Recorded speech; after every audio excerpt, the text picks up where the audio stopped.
Omugenzi Prince Job Paul Kafeero, the golden boy of Africa, buli amwagala mpaayo eddakiika. Kandi badde kaaba Nabuyukwe ne katukozesebwa Nabuyukwe kuba mu Nabuyukwe tubotole Uganda yonna nga twebuuza.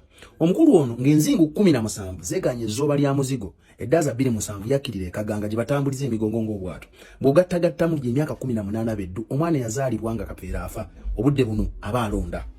Bw'afa famire ye baba batusuubiza enteekateeka namutaayiika omuli okuzimba essomero ery'ekijjukizo e Masaba oba wantu wonna mu Buyukwe okujjukira erinnya lye. Era n'akapande baakateekawo ku kikubo ekyambuka gy'aziikibwa. Ne batusuubiza eddwaliro n'ekivvulu ekya buli ddaaza oba ekya buli mwaka okumakinga erinnya lye obutava mu bantu. Kirizagana, music industry ya Uganda Kafeero alinamu olubiriizi. Y'omu ku baalera endongo naddala ey'akadongo kamu okutuuka nga weeri nti mufu era akyagiwaniriridde mu ntaana.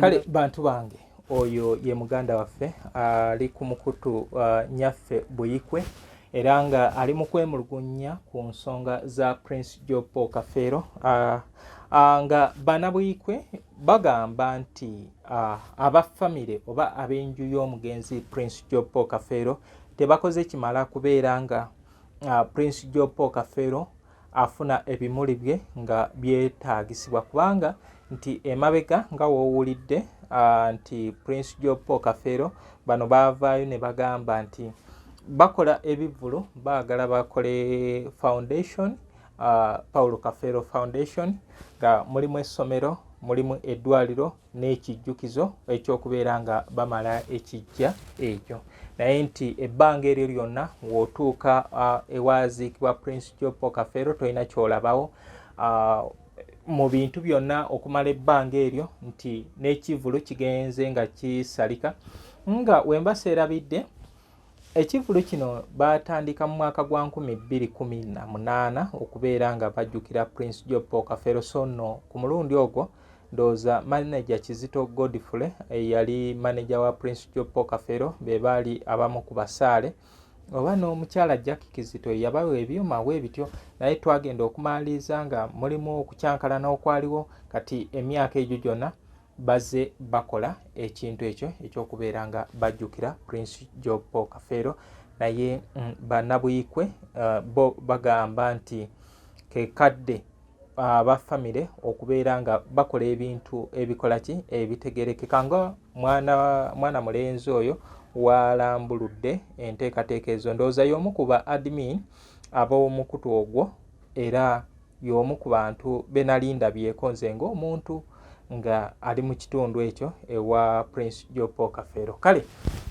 yena gwe kikwatako nsuubira nti ekyo kijja kibeere nga kikolebwa kubanga bantu baffe wano ewaffe ndooza mu Uganda y'emu ku nsi gye ndabye nti ebintu byaffe bino ebya art tebabiwadde nnyo budde. Genda e Congo balina limbo ddamba nga eyo Congo eyo y'abayimbi era e Congo ndose gye nasooka okulaba ng'omuyimbi asobola okugenda awummula endongo nga olaba omusambi w'omupiira n'awanika engatto n'agamba nze omupiira ngunyuse naye nga twakirabako Franco nga agenze ewa Kabira nga awummudde endongo era bw'atyo n'asigala nga afuna omusaala ogwa gavumenti naye ffe wano simanyi oba kigenda kutuuka ki naye nga jjukira nti Prince Job Paul Kafeero yafa mu mwaka gwa 2007 nga 17 omwezi ogwokutano yafiira ali mu ddwaliro Mulago era bw'atyo nga 19 lwe yaziikibwa ate woddayo eri emabega ye Kasozi lwe yafa. Kale bw'atyo kubanga Kasozi ye yafa nga 19 ogwokutaano 1997 kale bw'atyo Prince Job Paul Kafeero ne tumuteeka wali ku kyalo e Masaba awo wali wennyini ekyo kye kibanja kye kyasooka okwegulira mu ntuuyo ze mu ssente ze yafuna okuva mu ndongo. Kale bantu bange bino ebintu nsaba ab'enju ya Kafeero mikwano gya Kafeero n'abantu ffenna ba Well Wishers twandibadde nga twekwatakwata kubanga Kafeero brand eyo ereme kubeera nga esaanawo mu bintu oba oliawo bitategeerekeka kubanga abantu batuuka ne batandika okwetema mpolampola. Tuleme kubeera nga tugendangayo ku lunaku luli lwa kumujjukira kyandibadde nga ffe nga buli lunaku nga tulina n'omuntu gwe tusanga awo agenda okubeera nga atulambuza tubuulira history wa Prince Job Paul Kafeero kubanga abantu bangi beekulumulula okuva mu bitundu ebyenjawulo okugenda okulamaga wali. Kati tugezeeko tukopinga ekintu kati kyemulaba ewa Hamani Basudde. Kale programu eno eteekebwamu ssente aba New Service Fashions abo basangibwa ku Sunset Arcade bakugamba nti twalayo abo basangibwa ku programu eno eteekebwamu ssente aba New Service Fashions abo basangibwa ku Sunset Arcade bakugamba nti genda weefune ku ngoye ez'abakyala ab'enjawulo bambaza abasiraamu n'abatali basiraamu.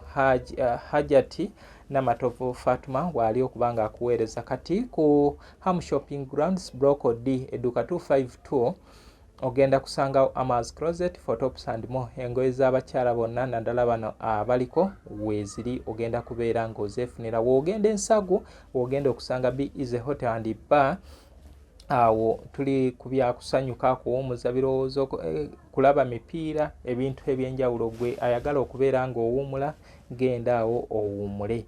Kati omwana ogenda mutwala ku Kikaya College and Vocational School badde ne boarding arts ne sciences vocational IT n'olulimi Oluchina bali Sako Esira. Twinex International bali Bulaga, then St. Mike Educational Center bali Kiwanga Mukono. Plan B Records yeriwo ku bya nyimba gwe yeetaga ennyimba zino osobola okunsanga wano e Kasubi ku basooka kwa Bula stage. Ekitabo kya mukadde waffe Muzeeyi Magala musajja wa Kabaka Omulyanaka Magala tazibwa bali kyewunya kitasimbwa goyambadde musajja alumbwa muzukulu wa SCL Nakibuuka eyafa mu 1919 omwaka gwe gumu ne taata wa yazaalibwa 1919 omwaka gwe gumu ne mukadde wange omugenzi Bike Kazisenga gwe yazaalibirwamu. Kale ekitabo ekyo kiri ku mitwalo 10 osobola okukifuna butereevu okuva wano ku tterekero lyaffe erya Embozi ya Kadongokamu Music Library History Center era wali ne Kadongokamu Heritage Center osobola okifuna butereevu kya mitwalo 10 oba okikolera delivery center oziteeka ku ssimu wezituuka ffe n'otubuulira we tuba tukusanga oba oyagala kikutuukeko kitya wona woli ekitabo kino kigenda kutuukako tusigazizaawo copies ziri 2. Kale muntu wange nkusaba nti weerekereze. So yoyo Prince Job Paul Kafeero gwe tuliko akavidiyo kano nakalabye era ngenda kubaleeteranga obuntu buno obw'enjawulo singa naalabanga ebintu nga bino mbibaleetere mbibawe mu birowoozo kati mmwe mwabagenda okuŋŋambanga ki ekyokukola mwe mwongereza okwo olwo bayimbi bakadonkamu abakyali abalamu nga Kafeero abasinga amaanyi n'abayimba music genres endala kitegeeza tumwetaaga mu music industry ya Uganda yonna okuba well celebrated. Ekibuzo kyange kiri nti kasookedde emyaka 18 giyitawo kiki ekyali kikoleddwa okufuula erinnya lya Kafeero kye ligwanidde okuba bannabuyukwe. Buli mwaka mutegeka ekivulungu ennaku z'omwezi ezo zenjogedde naye ebibala ebivaamu situbiraba mugenda gamba nti soda olugezigezi olingiriza ebya family Kafeero yali afuuse public property muntu wa ggwanga era bintu ebikolwa bikolwa mu linnya lya ggwanga. Ekivulu ekyo mu kusooka kyalina amaanyi olw'okuba abantu baali bakyalina sympathy obulumi ku mitima naye abantu bagenda balekera okwagala. Kino kijja on record ekivulu ekijjukira Paul Kafeero kitegekebwa Enkokonjeru mu Nkokonjeru Town Council mu Buyikwe South Constituency Buyikwe District we kyatandikira kyalina hype ne vibe byafa olw'ensonga enteekateeka mu bakika abategeka ekivulu kino yakyuka. Mulimu obumulumulu mwatandika otegeka ekivulu kineno nga mulimu obusosoze okusinziira ku nda z'abanyammwe ne munzika nga mmwe kennyini abaana temweyambye kusano ne zino ebintu bye mwatugamba okukolera taata wammwe temwabikola. Bw'otuuka we baaziika Kafeero amaziga gakuyunguka nti akayumba entaana mweri kasinga ennyumba ey'olujja obulungi. Ennyumba egenda kugwe kute mu mbinaabina teri yadde aliwo yadde omusingi ogulaga nti waliwo ekyamaanyi yadde omuzira nti yaziikibwawo. Tubyogera lwa bulumi olwa Uganda lwa music. Omukolo gutegekebwa e Makindi nga basabira Kafeero mbadde nsaba abakulu mwenna ababaayo temukomawo mukirireko ne bukunja. Kafeero erinnya ligenda kuzikira ekivulu tekikyalina maanyi abantu tebakyajja mu sympathy yaggwawo. Mbuuza essomero amalwaliro mugenda bitegeka mugenda bikola ddi ng'ekivulu kigenda kiruzinga meaning. Nasanga mutabani wa Kafeero nga yakafuna accident abeera oluguudo lw'Egayaza bayitawo Kanyanya omwana yamenyeka ekigere bamuyita Kafeero Junior naye tali yadde amuyamba adooba ajeeba naye nga balina social capital wa kitaabwe erinnya lya kitaabwe zito nnyo naye abaliryamu okuliryako kisinziro ova mu lubu lwa maamawo ani. Mbuuza lwaki baana mmwe temutuula ne mukola ekintu ekinene kigenda obbazaalira ssente zisingako n'obwo busente bwe musolooza Enkokonjeru. ne muteekateeka nga we mwali muleese abantu bagenda kwerabira Kafeero tusigale mujjukirira mu kufa naye ng'ono ground tewali kintu kiraga nti eno Kafeero yali muzira. Simanyi oba ekitagadde bekikwatako njaga mutambiza akatambi kano kabatuukeko mumbuulire bino ebintu bye mwatusuubiza mulinda abantu laavu gye bagenda bamulina emyaka 18 gwewo musuubira bireeta dye lwaki temufa ku bannammwe nga mumaze otegeka abaana b'abanyammu abalala babonaabona omwana akugambye ali kanyanyaawo mulema atambuza miggo mutabani wa Kafeero bw'omutunako todagana kubuuza ali awo yeeyiya nti ayimba kawanvu muko nkyaleeta videos endala Kafeero yeetaaga ebimuli bye ekivulu musolooza ensimbi naye tetumanya kyekiddirira nzija mu paati endala. Wero wishers ab'enjawulo nsaba tukwatagane enteekateeka eno nga bano we baleese ekirowoozo kino tebakireese mu mutima mubi. Nze ndowooza nti kekadde tubeere nga tusobola okubeera nga twekwatakwata. Nze Muzungu David Kadongo Kamo, music analyst.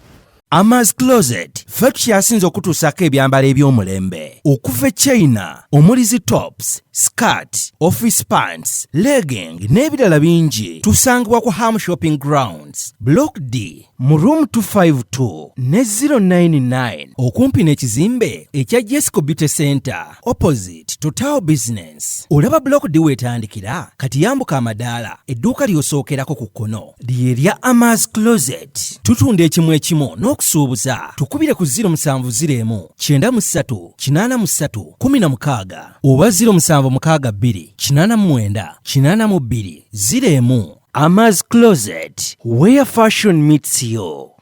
New Subs Fashions tukutuusako ebiteeteeyi kw'ossa abaya, engatto, ensawo z'abakyala, jackets, jeans n'ebirala. Tusangibwa ku Wilson Street ku kizimbe ekya Sunset Arcade ground floor shop number 2. Okututuukako va ku Pioneer Mall otambule nga dda ku Arua Park yisa ekizimbe ekya Wilson 1 oyite ku Health Link Pharmacy. Kati awo weekoma yambuka amadaala gakuyingize ku Sunset Arcade. Awo ng'otutuuseeko engoye zaffe tuzijja China, Egypt, Vietnam n'amawanga amalala. Omukyala omwambazi omulungi ayambala naffe.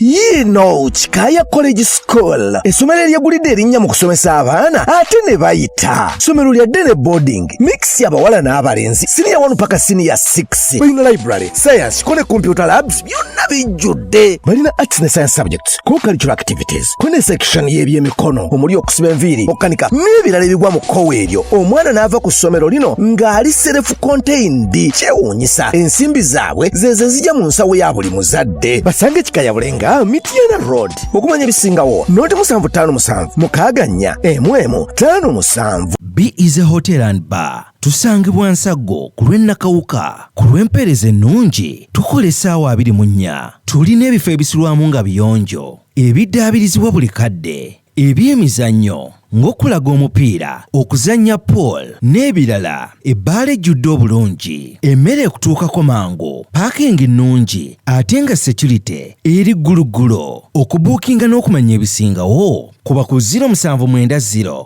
79 12 04 oba 058 98 77 34. You are not easy when you are not at Be Easy Hotel and Bar. Come and experience the ultimate in comfort, entertainment and security with Be Easy Hotel and Bar, Nsago, Nakauka Road. Plan B Records ye studio yokka ekuwa ekiri ku mulembe. Oyagala ku recordinga luyimba ku Plan B Records tulikodinga nyimba ez'ekika kyonna nga raga, reggae, kadongo kamu, afrobeat, band music n'ebika bya music byonna eby'enjawulo. Era tukozesa ba producer abalina obukugu. Kati gwalina essomero, kwaya naawe omuyimbise kinoomu. Jangu tukolere oluyimba oluli ku mutindo ku miwendo egy'okuteesa. Plan B Records. Omugenzi Prince Job Paul Kafeero, the golden boy of Africa, buli amwagala mpaayo eddakiika kandi baddeko abannabuyukwe ne katukozesebwa nnabuyukwe kuba mu nnabuyukwe tubotole Uganda yonna nga twebuuza omukulu ono ng'enzingu 17 zeganye ezzooba lya muzigo eddaza 27 yakkirira ekaganga gye batambuliza emigongo ng'obwato bw'ogattagattamu gye emyaka 18 beddu omwana eyazaalibwa nga Kapeera afa obudde buno aba alonda bw'afa famire ye baba batusuubiza enteekateeka nnamutaayiika omuli okuzimba essomero ery'ekijjukizo e Masaaba oba wantu wonna mu Buyukwe okujjukira erinnya lye. Era n'akapande baakateekawo ku kikubo ekyambuka gy'aziikibwa. Ne batusuubiza eddwaliro n'ekivvulu ekya buli ddaaza oba ekya buli mwaka okumakinga erinnya lye obutava mu bantu. Kirizagana, music industry ya Uganda Kafeero alinamu olubirizi. Y'omu ku baalera endongo naddala ey'akadongo kamu okutuuka nga weeri nti mufu era akyagiwaniriridde mu ntaana. Waliwo abayimbi b'akadongo kamu abakyali abalamu nga Kafeero abasinga amaanyi n'abayimba music genres endala. Kitegeeza tumwetaaga mu music industry ya Uganda yonna okuba well celebrated. Ekibuuzo kyange kiri nti kasookedde emyaka 18 giyitawo kiki ekyali kikoleddwa okufuula erinnya lya Kafeero kye ligwanidde okuba bannabuyukwe. Buli mwaka mutegeka ekivulu ng'ennaku z'omwezi ezo ze njogedde. Naye ebibala ebivaamu situbiraba. Mugenda gamba nti soda olugezigezi olingiriza bya family. Kafeero yali afuuse public property. Muntu wa ggwanga. Era ebintu ebikolwa mu linnya lya ggwanga. Ekivulu ekyo mu kusooka kyalina amaanyi. Olw'okuba abantu baali bakyalina sympathy obulumi ku mitima. Naye abantu bagenda balekera okwagala. Kino kijja on record. Ekivulu ekijjukira Paul Kafeero kitegekebwa Enkokonjeru mu Nkokonjeru Town Council mu Buyukwe South Constituency Buyukwe District. We kyatandikira kyalina hype ne vibe byafa olw'ensonga. Enteekateeka mu bakika abategeka ekivulu kino yakyuka. Mulimu obumulumulu mwatandika otegeka ekivulu kineno nga mulimu obusosoze okusinziira ku nda z'abanyammwe. Ne munzika nga mmwe kennyini abaana temweyambye kusana ne zino ebintu bye mwatugamba okukolera taata wammwe temwabikola. Bw'otuuka we baaziika Kafeero amaziga gakuyunguka nti akayumba entaana mweri kasinga ennyumba ey'olujja obulungi. Ennyumba egenda kugwa ekute mu mbinaabina. Teri yadde aliwo yadde omusingi ogulaga nti waliwo ekyamaanyi yadde omuzira nti yaziikibwawo. Tubyogera lwa bulumi olwa Uganda lwa music. Omukolo ogutegekebwa e Makindi nga basabira Kafeero mbadde nsaba abakulu mwenna ababaayo temukomawo mukirireko ne bukunja. Kafeero erinnya ligenda kuzikira ekivulu tekikyalina maanyi abantu tebakyajja mu sympathy yaggwawo. Mbuuza essomero amalwaliro mugenda bitegeka mugenda bikola ddi ng'ekivulu kigenda kiruzinga meaning. Nasanga mutabani wa Kafeero nga yakafuna accident abeera oluguudo lw'Egayaza bayitawo Kanyanya. Omwana yamenyeka ekigere bamuyita Kafeero Junior. Naye tali yadde amuyamba adooba ajeeba naye nga balina social capital wa kitaabwe. Erinnya lya kitaabwe zito nnyo naye abaliryamu okuliryako kisinziro ova mu lubu lwa maamawo ani. Mbuuza lwaki baana mmwe temutuula ne mukola ekintu ekinene kigenda obbazaalira ssente zisingako n'obwo busente bumusolooza Enkokonjeru. Ne muteekateeka nga we mwali muleese abantu bagenda kwerabira Kafeero tusigale mujjukirira mu kufa naye ng'ono ground tewali kintu kiraga nti eno Kafeero yali muzira. Simanyi oba ekitagadde bekikwatako njaga mutambiza akatambi kano kabatuukeko mumbuulire bino ebintu bye mwatusuubiza mulinda abantu laavu gye bagenda bamulina emyaka 18 gwewo musuubira bireeta dye lwaki temufa ku bannammwe nga mumaze otegeka abaana b'abanyammwe abalala babonaabona omwana akugambye ali Kanyanyaawo mulema atambuza miggo mutabani wa Kafeero bw'omutunako todagana kubuuza ali awo yeeyiya nti ayimba kawanvu mu nkonkyaleeta videos endala Kafeero yeetaaga ebimuli bye ekivulu musolooza ensimbi naye tetumanya kyekiddirira nzija mu paati endala.